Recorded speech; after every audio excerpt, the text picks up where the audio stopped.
Thank you so much for that warm, enthusiastic, I do mean warm, enthusiastic, energetic, Kingston welcome.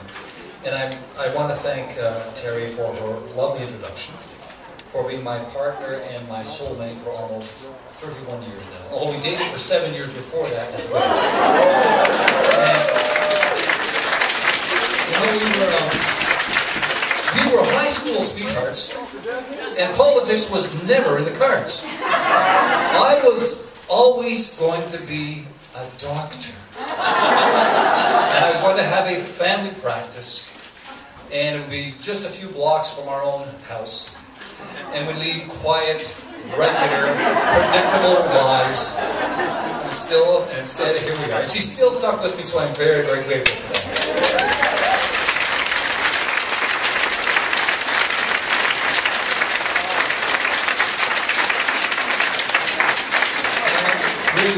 With Ray and Bill and John, and one of the things that inspires me is just the quality of the candidates that have stepped forward in this provincial election. There's a lot at stake, and we'll come to that in a minute. Let me say a few words about John because it's his riding.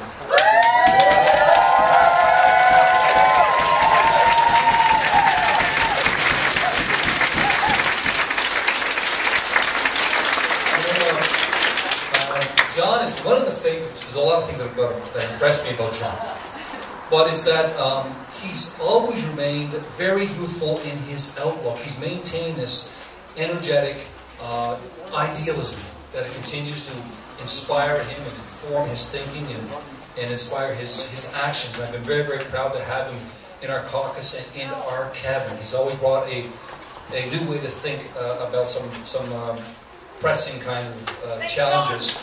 And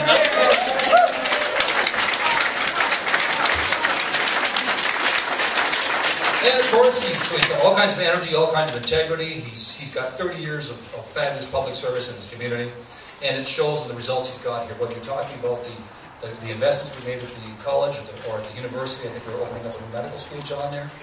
Been opened up already, okay. At the general hospital, we've got the new mental health unit, the cancer center.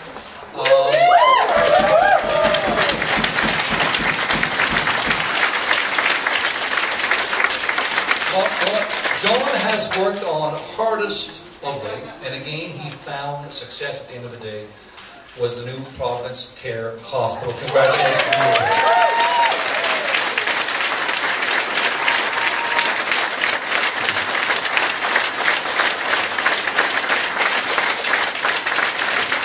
And I can say unequivocally that if not for John and his persistence and his determination and his probing and prodding and cajoling and urging, we would not have that new hospital being built in this community. So again, congratulations.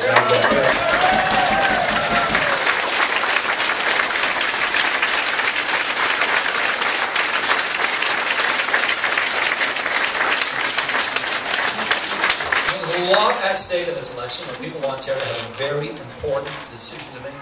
Do we keep moving forward together? Yes!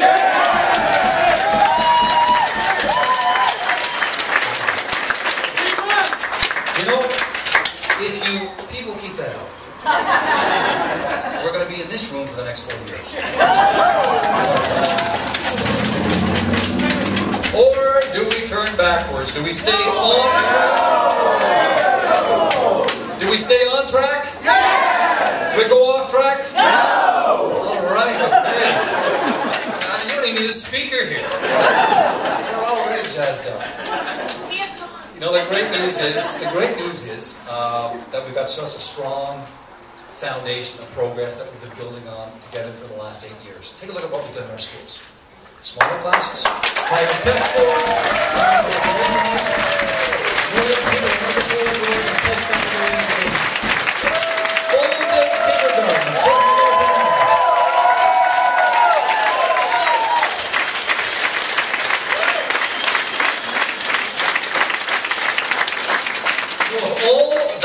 done, what do we need to do? We need to keep moving forward together. So we're going to build 60,000 more post-secondary spaces. We're going to build 3 new undergraduate campuses, and we're going to cut tuition for low and middle income families by 30%.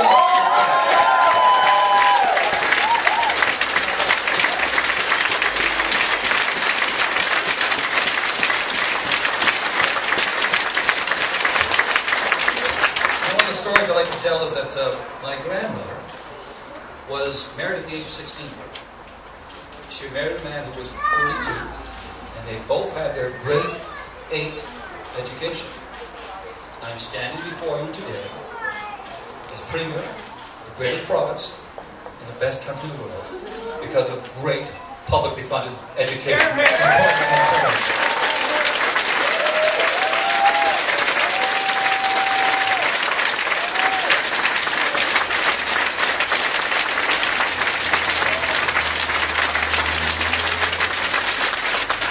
Look how far we've come in healthcare.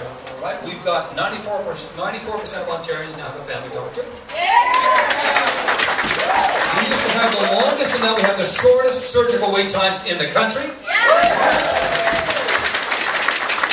And we're building 18 new hospitals. I guess it's 19, John, with Providence Care.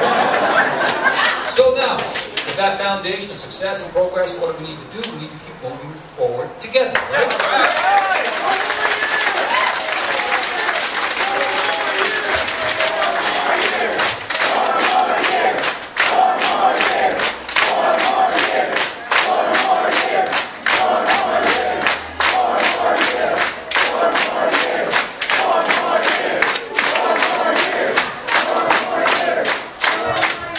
I hear you saying 4 more years, but I'm hearing 40 degrees centigrade. We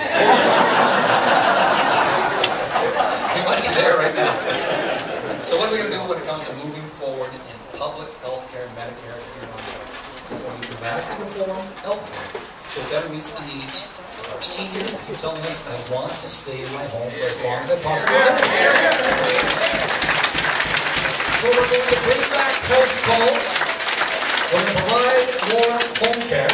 We're going to create a new home renovation called a Healthy Home Renovation Tax Credit that provide our mums and dads and our grandparents with up to $1,500 every year to make renovations that make the home more accessible and more safe as they get on in their years. We think it's a great idea. It's not only great for our mums and dads and our grandparents, but it's also great for taxpayers because it's so much less expensive to look after our parents and grandparents in their homes as compared to putting them into a long-term care home or a home care.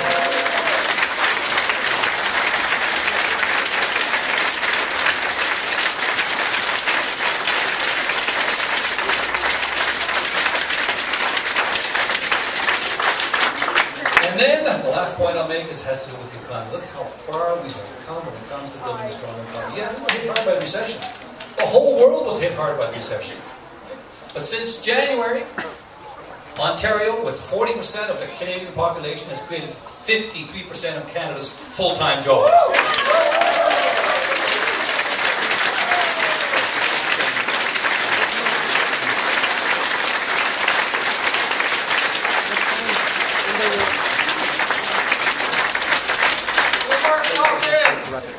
And for 2 years running, we've been the second most popular place in North America after California when it comes to receiving and attracting foreign investment. The world wants to invest in Ontario.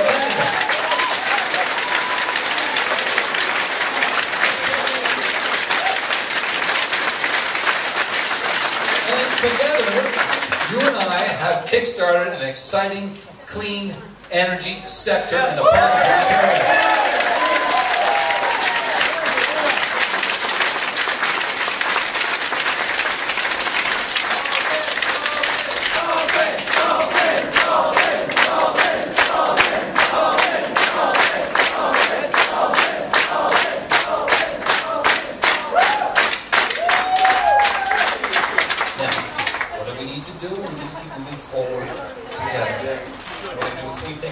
Number one, we're going to provide a lot more support to our innovative startup companies. We want to ensure that they grow here and create jobs here. Secondly, we're going to redouble our efforts to attract foreign direct investment, bring it here into Ontario so that they can create jobs here, expand businesses, or create new businesses. But I think the most exciting dimension is the whole idea of clean energy. I'm not just talking about wind turbines and solar power. When Toyota decided to build a new electric car in North America, they chose Ontario to build that product.